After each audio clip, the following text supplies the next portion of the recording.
And now on BBC One, here's Hugh Edwards at 10 o'clock. At least 38 people dead, hundreds injured as terrorists attack central London. At the height of the rush hour, they hit the transport system with 4 massive bombs. The underground takes the brunt, and the early clues all point to Al-Qaeda. When they try to intimidate us, we will not be intimidated. When they seek to change our country or our way of life by these methods, we will not be changed. In this extended edition of the 10 o'clock news, we'll be reporting on what Mr. Blair called a sad day for all of Britain. At the G8 summit, there's been an expression of solidarity from Mr. Blair's fellow leaders. And a difficult evening for London's commuters, many of whom have no means of getting home.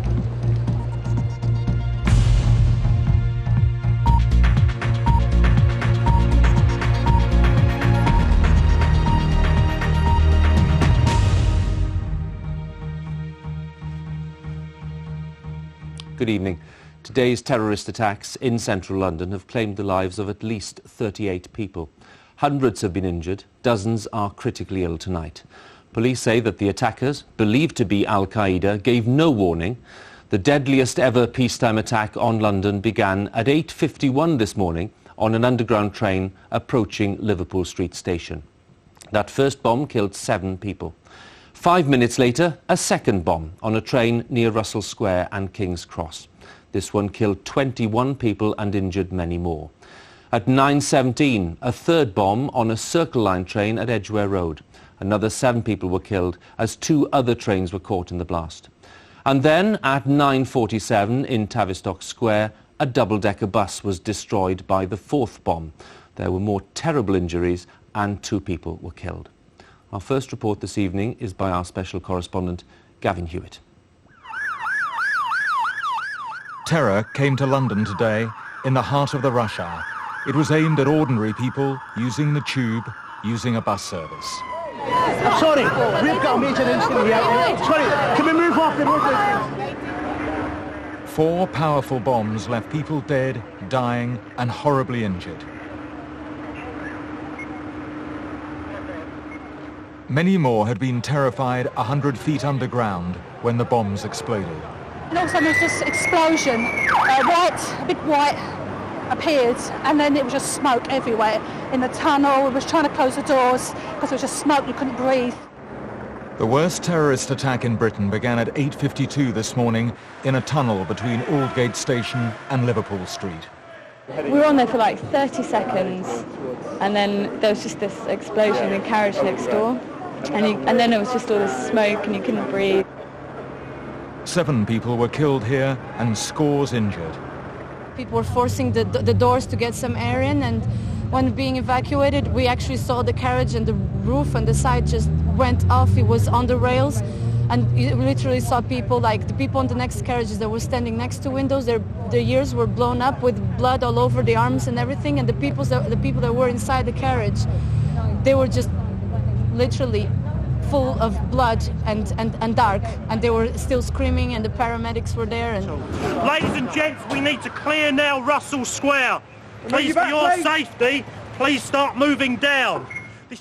This was just 5 minutes after the first blast. There had been another explosion underground between Russell Square and King's Cross stations. People made their way to the surface in almost total darkness, some shaking with fear.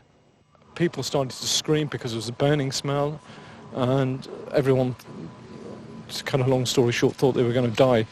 People started saying prayers, praying to God, panicking, breaking the carriage windows with their bare hands, anything to get oxygen into the carriage, because more people tried, the more distressed they became. Women passing out, people started getting very agitated.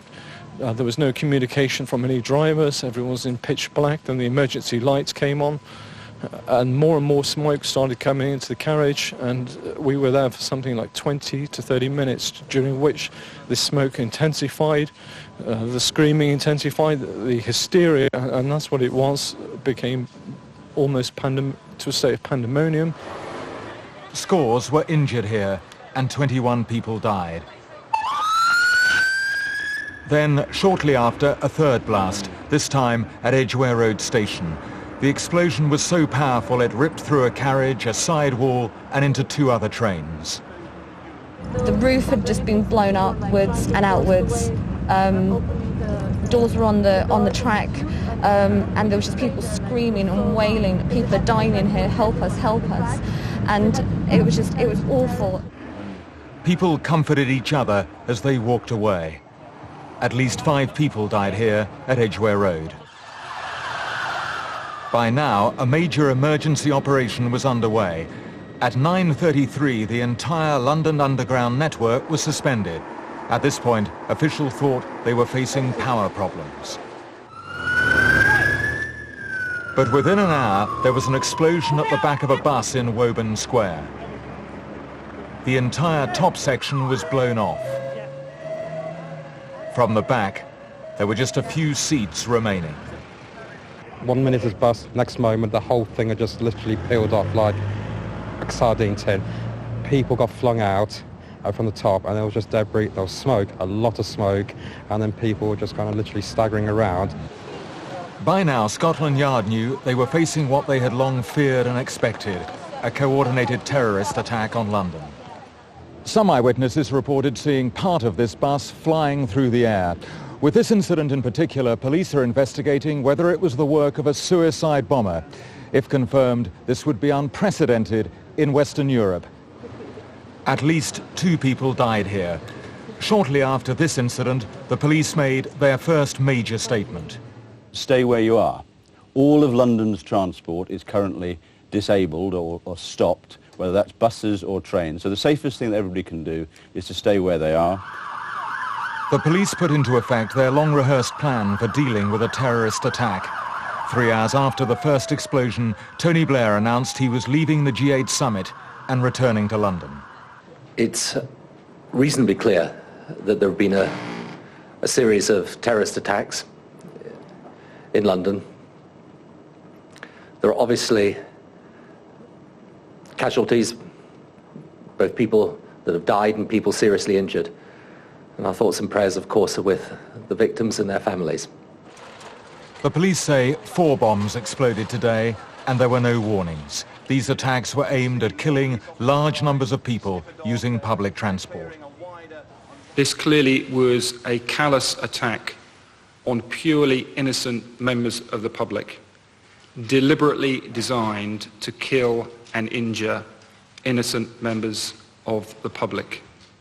The government said tonight this had all the hallmarks of an Al-Qaeda attack: organization, coordination, and ruthlessness.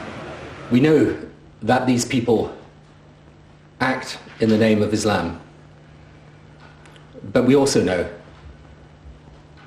that the vast and overwhelming majority of Muslims here and abroad are decent and law-abiding people who abhor this act of terrorism every bit as much as we do.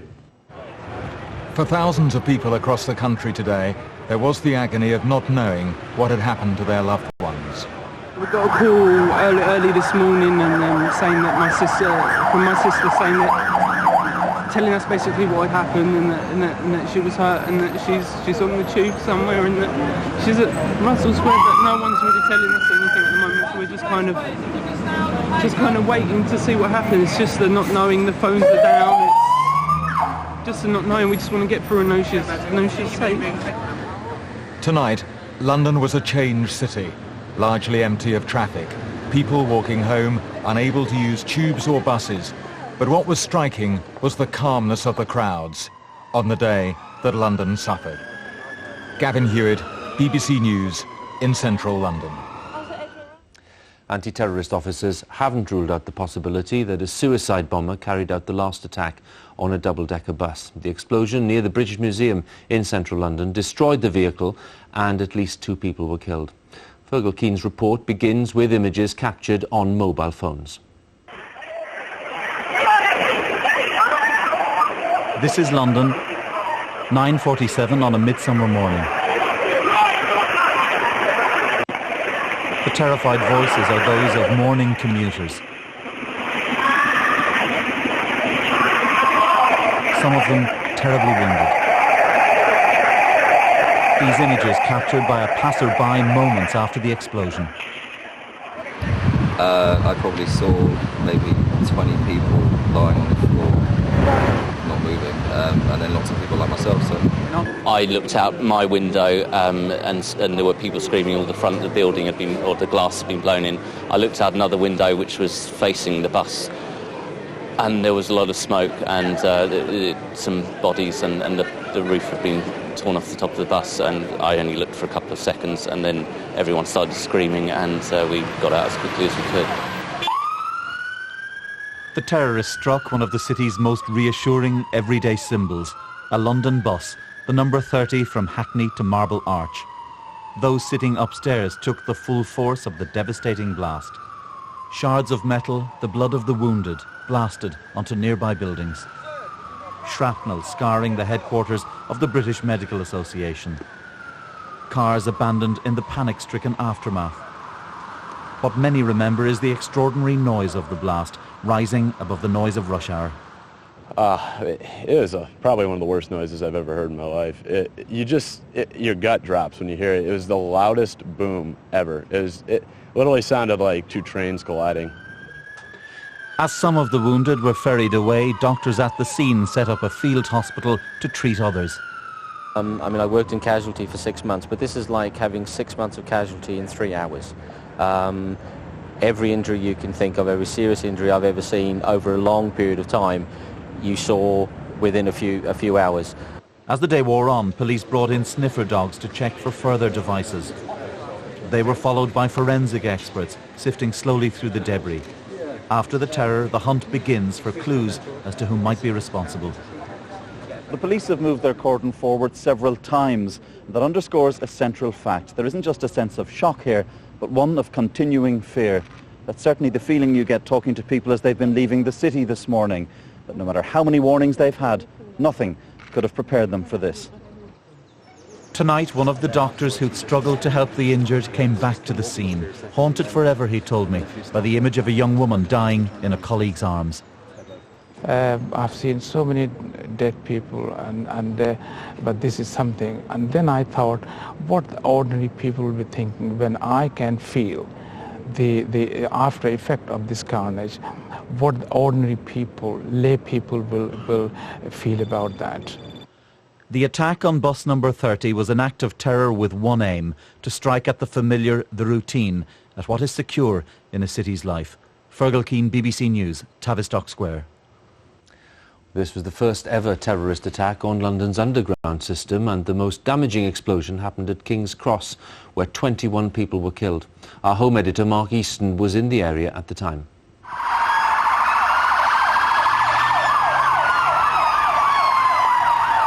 Traffic cameras captured the minutes after the King's Cross explosion. Emergency services racing to cope with hundreds of wounded, their faces soot-blackened, etched with the trauma of what they'd just witnessed 50 feet down. The tickets office, they used it as an emergency room, and there was lots of people injured, really badly injured. There were people with blood all over their faces, just dirt, burns, people with burnt hair. I met, as I said, this woman called Caroline, who she was just distraught. She just kept asking me, is my face burnt, is my face burnt? The blast had ripped through an underground train on one of the deepest lines on the network. Carriages filled with thick black smoke, passengers forced to escape along the tracks, shrouded in dust. One commuter used a mobile phone to record the scenes on a train immediately behind. After the explosion, the carriages were plunged into darkness before emergency lighting came on and staff guided passengers back to the station. Can everyone keep moving down, please? Years of planning for the day they warned was inevitable produced a remarkable sense of professionalism and control from the emergency services. Their assured calm seemed to suck the terror out of terrorism. As morning turned to afternoon, wailing sirens turned to eerie silence.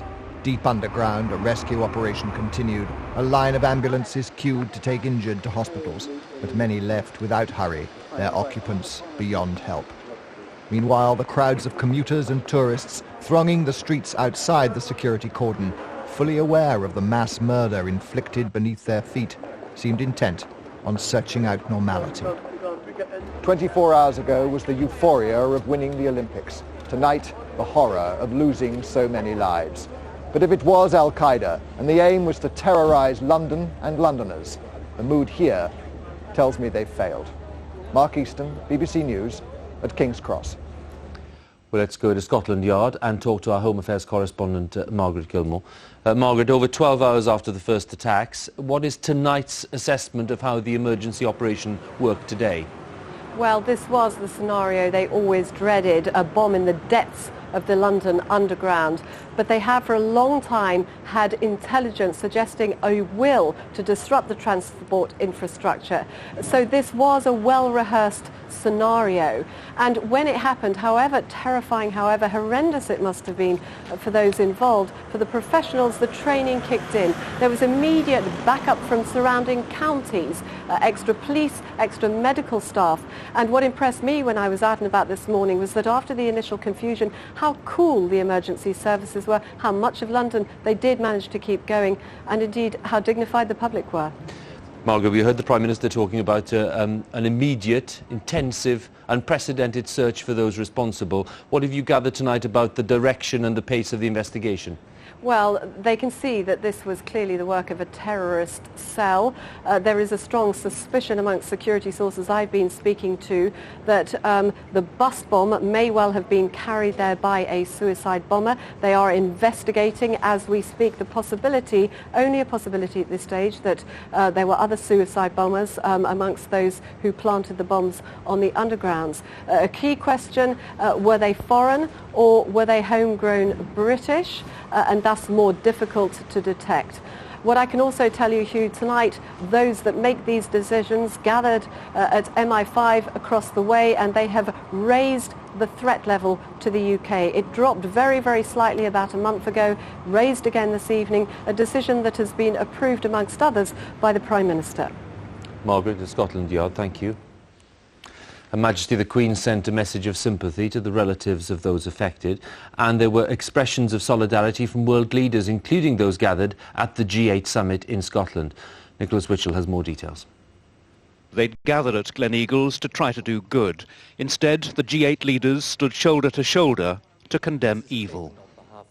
Today's bombings will not weaken in any way our resolve to uphold the most deeply held principles of our societies and to defeat those who would impose their fanaticism and extremism on all of us. We shall prevail and they shall not. David Davis. Similar sentiments were expressed in a sombre House of Commons. Britain has a long history of dealing with terrorism. We've joined together to fight it in the past. Today we do so again. For now, the terrorism that walks the streets of London has no face. But whatever its origin, whatever its motive, our response will be the same. The British people will not be cowed and the terrorists will not win. In Singapore, among the London 2012 Olympic team, where yesterday there'd been joy, today anger. This was not a terrorist attack against the mighty and the powerful. It was not aimed at presidents or prime ministers. It was aimed at ordinary working class Londoners, black and white, Muslim and Christian, Hindu and Jew, young and old. Indiscriminate attempt to slaughter. At St. Paul's Cathedral, candles were lit for the dead. Christian and Muslim leaders called for solidarity between the faith communities. We have to remember that we are a mixed race and a mixed faith city, and we have to live with that, and we have to live with that without recrimination and without pointing the finger at this community or this group who may have no responsibility whatsoever for today. This is the time when the community should show the strength of unity, people of all faith and no faith, to ensure that not a single community can be targeted by these evil people. Otherwise, we are playing into the hands of these terrorists. And from Tony Blair breaking off from the G8 to return to Downing Street for a few hours, the language of resolve. When they try to intimidate us, we will not be intimidated. When they seek to change our country or our way of life by these methods, we will not be changed. When they try to divide our people or weaken our resolve, we will not be divided, and our resolve will hold firm. We will show, by our spirit and dignity, and by a quiet but true strength that there is in the British people, that our values will long outlast theirs. The purpose of terrorism is just that. It is to terrorize people, and we will not be terrorized. Over Buckingham Palace, the Union flag flies at half-mast on the day the brutality of terrorism returned to London. Nicholas Witchell, BBC News. Let's talk to Andrew Marr, our political editor at the G8 conference at Gleneagles. Andrew, from what you've seen today, how has Mr Blair been affected by today's news? Well, very strongly. I think that same switch from exhilaration to horror that London and so many Londoners have experienced, the Prime Minister has experienced too. When I spoke to him first thing this morning, I've rarely seen him as up, and yet a couple of hours later he spoke, I thought very strongly and well, but he looked stricken.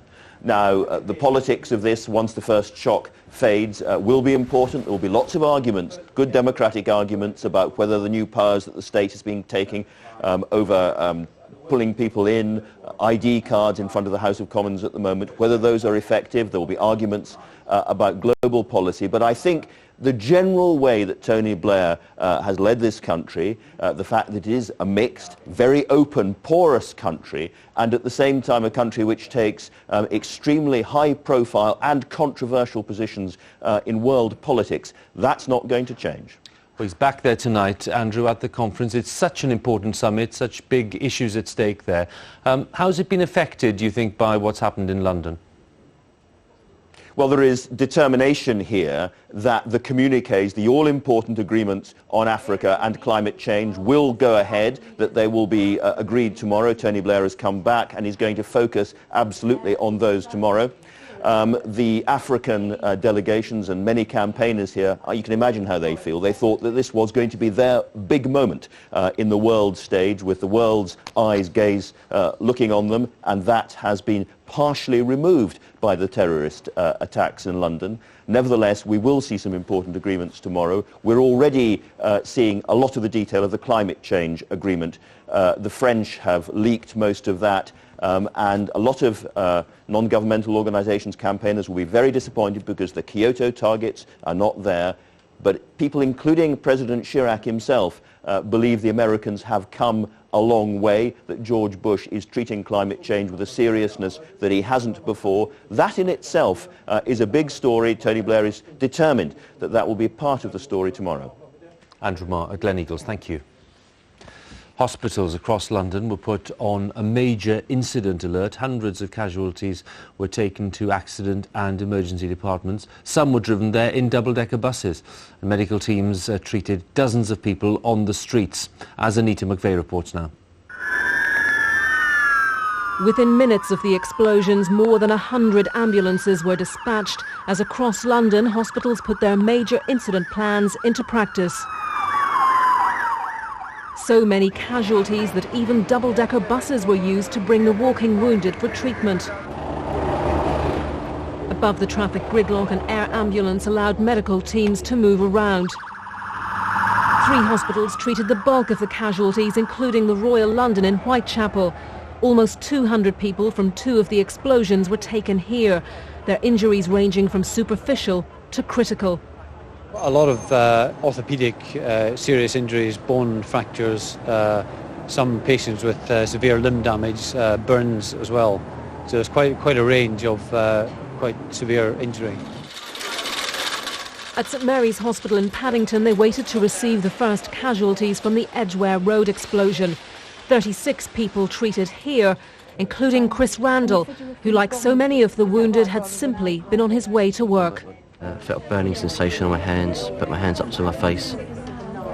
I was on the floor by that point. I was tended to by the paramedics and the tube staff in the concourse. There was, I guess, another 5 of us, similar conditions, sitting around, just wrapped in blankets, and had some cooling pads placed on the burns. Across London, hospitals' major incident plans have worked efficiently and smoothly. They've been cancelling non-urgent operations and outpatient appointments, clearing the decks for this emergency. Of the 58 people treated at University College Hospital, around half have been admitted. Here, staff have spoken of their anger at the devastation they've seen, but also of the wonderful response they've had. A huge response, even to the extent of our colleagues who are on the building site just beside us. The workers coming over offering to donate blood. We've had voluntary services people come in to help us. The immediate task is, of course, to help with physical recovery, but there'll also be support for those who've suffered psychological trauma as well. Anita McVeigh, BBC News, Central London.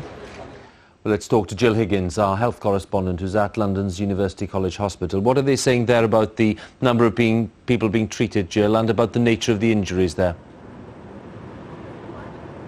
Well, this hospital is typical in that it's had some walking wounded and some very severe injuries. And of the 300 or so people that have been brought to hospital today, I think about 45 have suffered very severe injuries. And these are sort of the serious burns, and in some cases, because of the terrible impact of the blast, some people have actually had their limbs blown off. And this results in a terrible loss of blood and also shock to the body. So very difficult cases to treat. And here at University College Hospital, they've had 8 of these cases brought in this morning, all requiring immediate surgery. That surgery has been done and the patients have been stabilised, but still they could require further operations over the next few days. And because these cases are very difficult, the hospital's had to be sure that it's had every sort of medical specialist available. So it's been all hands on deck and a very difficult day, but having spoken to some of the staff here, I think it's true to say there's been a sense of achievement along with the expected feelings of horror at some of the injuries they've seen. Jill at University College, thank you. A massive intelligence effort is underway tonight to find those responsible for the bombings. The Foreign Secretary, Jack Straw, said the attacks bore all the hallmarks of Al-Qaeda. Senior anti-terrorist officers have said consistently that this kind of attack was probably inevitable.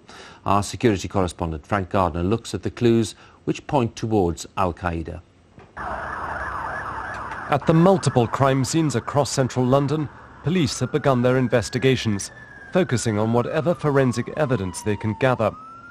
Inside the headquarters of MI5, the security service, counter-terrorism analysts are working flat out, trying to assess who carried out the bombings. They're being fed a constant stream of data from other intelligence agencies, like GCHQ, the secret government listening station that eavesdrops on phone calls, faxes and emails all over the world. Even with the help of foreign agencies too, it may take days before an accurate picture emerges. So far, the nearest we have to a claim of responsibility is an unverified message posted on this internet website. It comes from a group calling itself the Secret Organization of Al-Qaeda Jihad in Europe. It talks of the blessed raid in London, of revenge against the British government for what it calls its massacres in Iraq and Afghanistan. Whether or not the message is genuine, the attacks do bear the hallmarks of Al-Qaeda. The perpetrators are sending out a very clear and loud message to the G8 summit, to the most powerful nations on earth, that they can strike at the very heart of the capital without any difficulty or trouble, that they can launch multiple coordinated attacks. In Madrid last year, it was a similar story. Numerous bombs planted on trains at the height of the morning rush hour. If the London bombs are the work of Al-Qaeda affiliates, it won't be the first time they've attacked British interests. In 2003, they blew the front off the British consulate in Istanbul. Common factors in all these attacks are the meticulous planning and the fanaticism of the bombers themselves. The issue now is that these people will go in, they will lie low. When they are found, the terrorist instruction manual says, make sure that if you are going to be captured, kill yourself and bring down as many of the enemy as you can in that process. That will be a difficult and extremely dangerous task for the police, and I'm afraid it means that it's not all over yet. And that's exactly what happened in Madrid last year. When the terrorists knew they were cornered, they said their prayers and blew themselves up, leaving carnage behind them. Tonight, it's Britain's police and intelligence services who are trying to track down one of the most lethal terrorist networks ever to operate on British soil. Frank Gardner, BBC News. And Frank is with me now. Frank, when they talk about a massive intelligence effort, what does that mean behind the scenes? Well, you've got the police, MI5, MI6, the Secret Intelligence Service, GCHQ and foreign intelligence agencies, friendly agencies, all feeding in a stream of data into what's called JTAC, the Joint Terrorism Analysis Centre inside MI5. They're feeding in any snippets of conversation that have been intercepted, any clues which might give them any idea as to who is behind this. The police are very much taking the lead at the scene of the crime. They're doing a lot of forensic evidence gathering, which is quite a grisly business. This is, of course, a murder inquiry, a mass murder inquiry. It'll probably take several days before they build up a picture as to who they think is the most likely. So we shouldn't expect instant answers here. Well, Jack Straw, the Foreign Secretary, as we heard earlier, was the one today to say Al-Qaeda, first of all, as a government minister. Why did he do that? I think the most obvious answer, Hugh, is that only Al-Qaeda would hate us so much as to do something like this. But there are other clues. There was no warning. These were soft, civilian, unprotected targets. Multiple synchronized bombings, so a sign of meticulous planning. Also, the fact that it's accompanied by possibly genuine, possibly not, this internet statement claiming to be in the name of Al-Qaeda and threatening more attacks if Britain and other countries don't pull out of Iraq and Afghanistan. Frank, thank you very much. Well, London's commuters have had a tricky evening trying to find ways of getting home. The city's hotels have been overwhelmed with requests for rooms, and many other people have simply opted to walk home. The attacks have also had an impact outside London as train services were disrupted and stations closed because of new security alerts. Rory Catlin-Jones has more details. Oxford Street, mid-afternoon, and the rush hour has begun early, not on the roads but on the pavements. For the 3 million who use the tube each day, it's going to be a long walk home. Absolutely boiling hot, walking back. We've got water, keep us going. Been walking for about 60 minutes to try and find a hotel. You're going to have to stay the night? We are, yes. The Thames ferries were still running if you could get on board. Outside London, the motorways were seizing up. And as mainline stations reopened, crowds of passengers waited for a train home.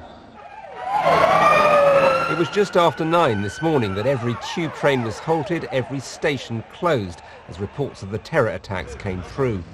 With the bus network also suspended, there was no obvious way into town, but a war veteran on his way to a reunion was determined to try. We've been through it before, haven't we? Nil desperandum, we'll get there. Schools had to decide whether to stay open. This one in Victoria struggled to contact parents and get them to take children home. By 7, central London had emptied. Normally Leicester Square would be packed with tourists on a summer evening. Tonight the West End is eerily quiet. Theatres, cinemas and many restaurants have all closed down early. But tomorrow the hope is that London's transport network can begin to function properly again. London Underground staff will be working through the night so that most lines can reopen in the morning, though for some commuters returning to the tube won't be easy. It has unnerved me, but very nervous. It's, we just have to do it. I don't want to get back on the tube. For many Londoners, it's been a frightening day, ending with an exhausting journey home. But the capital does seem determined to get back to business as quickly as possible. Rory Catlin-Jones, BBC News. Well, news of the attacks had an early impact on the financial markets, but they did seem to recover later. Let's talk to our business editor, Jeff Randall, who's been following events all day. Jeff, what happened? Well, Hugh, as you said, it was an early shock for the city today. The index of the top 100 shares fell very sharply, down by about 180 points early on. But the city regained its composure pretty quickly. And once it did, the stock market, it may seem strange to say this, just about took these events in its stride. I think inspired by the brilliant emergency services, people really doing fantastic work. People in the city stayed calm, they stayed cool, they didn't panic, and I think their mood was really reflected in the financial markets. And in the end, almost incredibly, the FTSE index had bounced back to be only 70 points down, which is just about within the bounds of normal trading. Now, we've got to remember the City of London has had plenty of experiences of bombings and terrorist attacks. going back to the Luftwaffe in the 1940s and, of course, the IRA campaigns in the 1980s and 1990s. City folk have learned to be resilient. Now, I'm not saying we're not going to have some wobbles along the way here, Hugh, especially if there are more bombings. But if there are not any more bombings from here, I do not see London's financial markets falling apart. Jeff in the City, thank you very much. And Mark Easton, our home editor, is at King's Cross, where 21 people lost their lives today. Mark, a traumatic day, obviously, for so many people, but how do you assess the long-term impact on the way people try to live their lives, not least in a big city like London? Well, I think, Hugh, that Britain's relationship with its capital city did change today. One of the things that was very noticeable being here throughout the day was the hundreds upon hundreds of people with mobile phones strapped to their ears, desperately trying to get through to their loved ones. Parents calling their children, children calling their parents. People who were out doing ordinary things like trying to go to work, or the dentist or the doctors or the shops. And I think that there's undoubtedly been a serious blow to the confidence of the people in this city. But on the other hand, I think we have to remember that we've seen terrorism in this country before. We've seen it here in London, we've seen it in Northern Ireland, of course, and in other cities throughout the UK. And what we tend to find is that quite quickly, rather like the road outside King's Cross right now, which has reopened in the last few minutes, people start to return to normality, warily and nervously at first. But I think what we'll find in London is that quite quickly people will try to return to normal. Perhaps on the tube or on the bus, they will eye those other people rather more suspiciously. They'll be on the lookout for anything suspicious. But perhaps it'll take weeks or months. London, I'm sure, will return to normal. Mark Easton at King's Cross, thank you very much. We should say the Scotland Yard have asked people who are worried about friends or relatives not to call 999 or to call any of the hospitals. They've issued a special phone number. Here it is for you.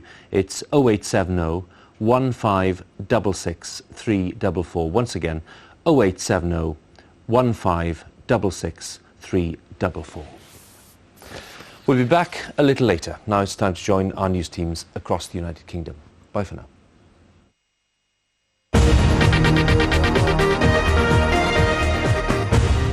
Hello, good evening from BBC London News.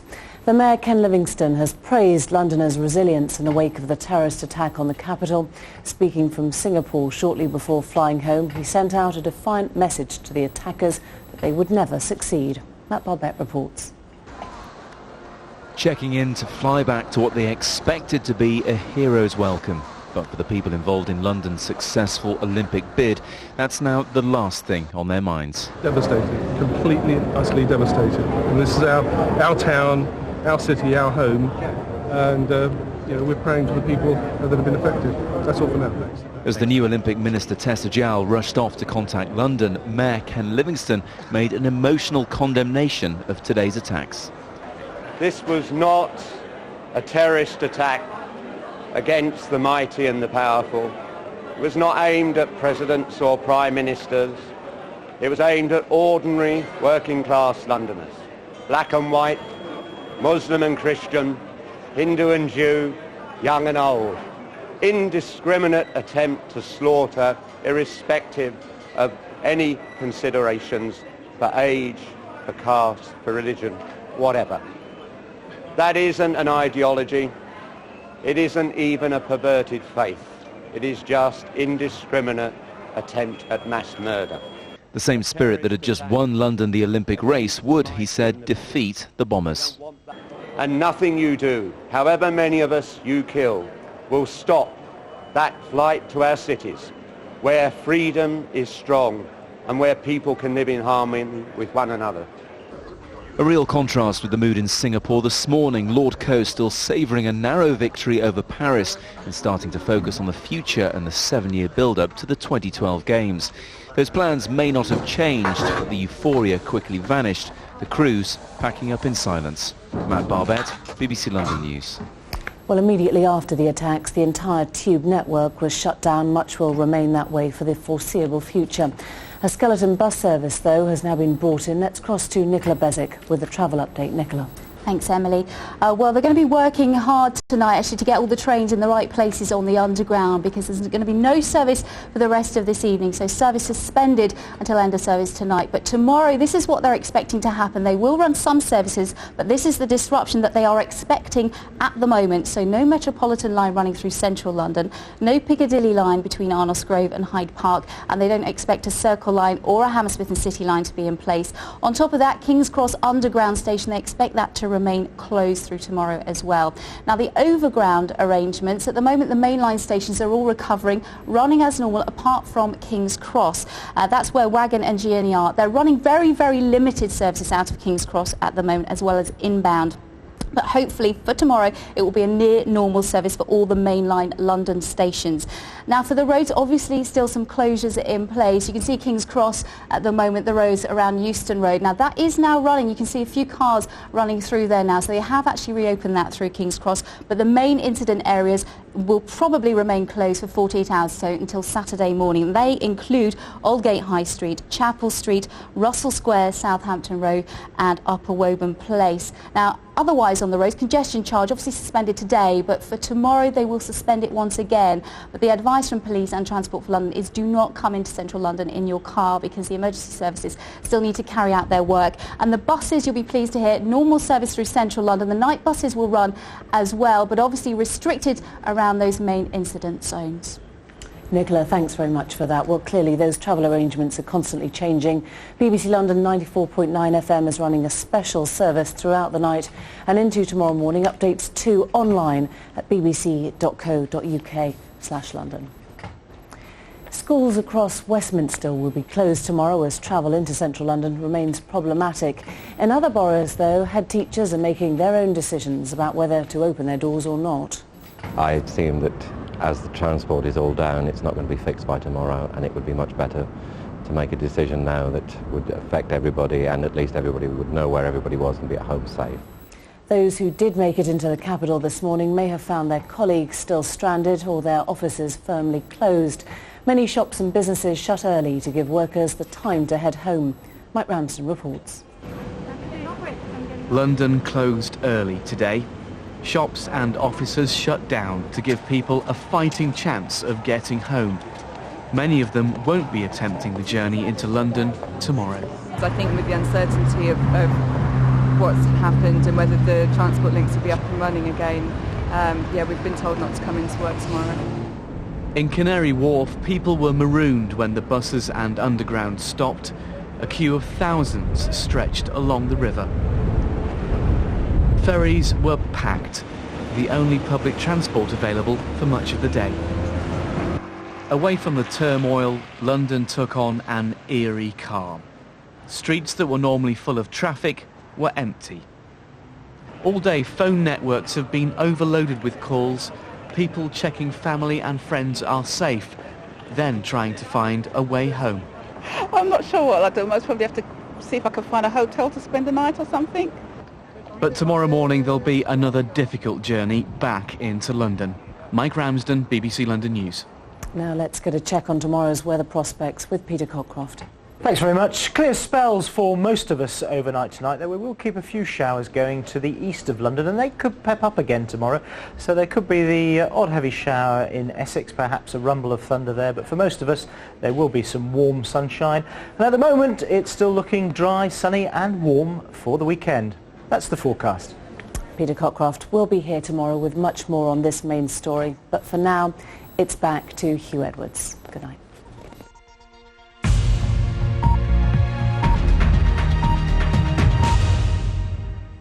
Tonight's news: terrorist attacks in central London have claimed the lives of at least 38 people. Hundreds have been injured, dozens are still critically ill tonight. Police say the attackers, believed to be Al-Qaeda, gave no warning in the deadliest ever peacetime attack on London. From the 10 o'clock news, good night.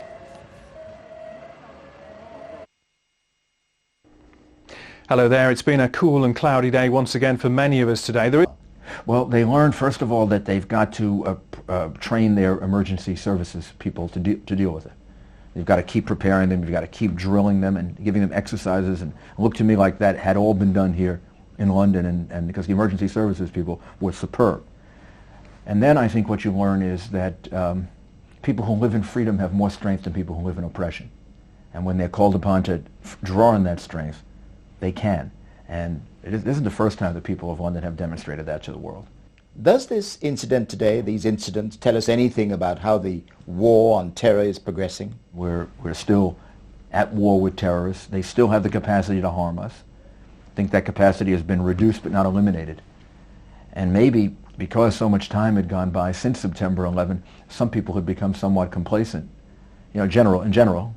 And this acts as a reminder that that threat is still there, and we've got to do everything we can to be on offense against them and stop them before they do further attacks. I suppose, in a way, the terrorists do have the power to wreck things, because they may well have wrecked a part of this very important G8 summit at Gleneagles. Well, we can't let them do that. We can't let them wreck our way of life or even interfere with it, except to the extent of caring for the families of the people who were lost and doing everything we can to help them and assist them. Beyond that, we've got to move forward. I'm sure the G8 summit will move forward. And I think you have leaders like your Prime Minister, like our President, who are going to keep focused. It's not going to deter them, not going to stop them. And if the people of London are any guide or model, they didn't look to me like people who were coward today or overwhelmed, or they look like people who have this in the right perspective. Terrorists are not going to determine our agenda. Free countries determine their own agenda. And then we'll overcome this. Thank you. Thank you. The former mayor of New York, Rudolph Giuliani, talking to me earlier this evening. Now, to examine what clues we have to the type of explosives which may have been used in the bombings today, I'm joined by an arms expert, Mike Yardley. Good evening. Mike Yardley, first of all, were these attacks today the work of suicide bombers? Any clues about that? Well, certainly that's one possibility, but there are other possibilities. There could have been a suicide bomber on it, not necessarily on the underground trains. That would be my first.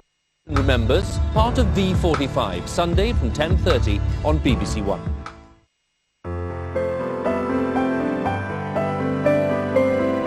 This week assesses the political impact of today's bomb attacks on London in an hour here on BBC One. Now though, later than planned, it's tonight's Question Time. Africa Lives on the BBC.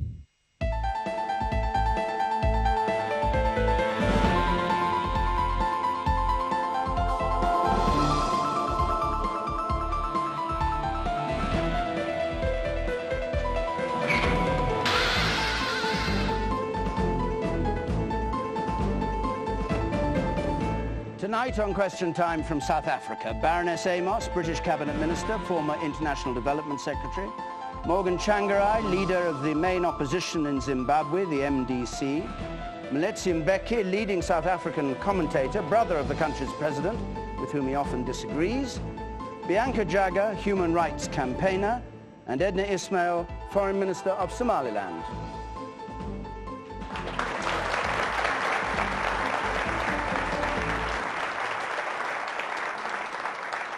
Good evening from Johannesburg. The savage terrorist attack in London today has obviously cast a very long shadow over the opening day of the G8 summit in Gleneagles. The world leaders there, as you'll have heard, said that violence wouldn't halt the summit, that talks would continue, quotes, in the interests of a better world. Well, now we've come here to discuss that G8 summit and its likely impact on the African continent. Our audience here includes people from South Africa, of course, and many other countries in Africa, and many of them with specialist knowledge. If you'd like to comment on what our panel or our audience says, you can text us. 83981 is the number to text, as always. Call up CFAX page 155 if you want to read what others are saying, or push the red button if you're watching digitally. And you can email your comments during the programme to us at bbc.co.uk/question time.